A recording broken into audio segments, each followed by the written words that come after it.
2 weeks from home. We met, you were 9 and I was 10. In your bobbly Aran jumper, you took my hand and led me to the third bench. So tall you towered over me, but you cupped my chin in your hand to delicately meet your lips with mine. We stayed together all of primary school and then went our separate ways, and you left to join the Navy. You were but a boy and I was still a girl. We've had the idea of doing a poetry slam for quite a long time, and it's part of the breaking down perceptions about museums and doing something different and engaging people who wouldn't normally visit in a different and creative way, and that's where the poetry slam came from.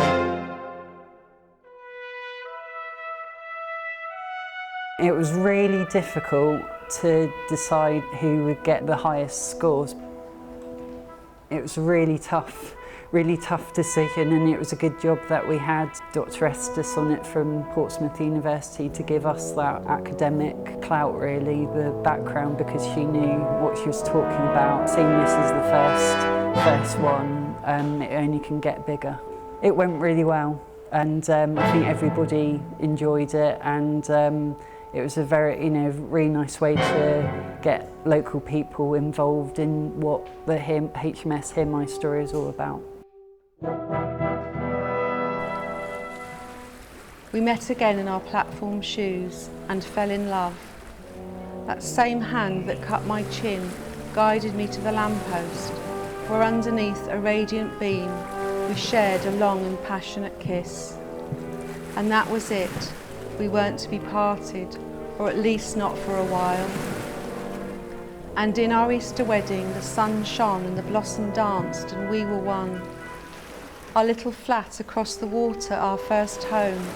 My heart sang when you returned home, and all was well. And then one day, you went away. 6 months or more, a long goodbye, and my heart ached. Your chair so empty, and you worried our first Christmas apart, no tinsel or icing on the cake. But then you'd be back again in spring. And then, 2 weeks from home, our excitement short-lived. No homecoming. Your ship steered towards waters unknown, to somewhere I had never heard. And deep in the South Atlantic, you prepared for battle. And then I heard that missile from a submarine had sunk the enemy, and I knew then it was for real. Keep your chin up and your head down, I said as we last spoke, when the Admiral came to deliver the news, and wills were made and dog tags worn, and you prepared for war. That fateful day, the 4th of May, when on the news I heard John Knott, your ship had taken a hit, an Exocet in its side.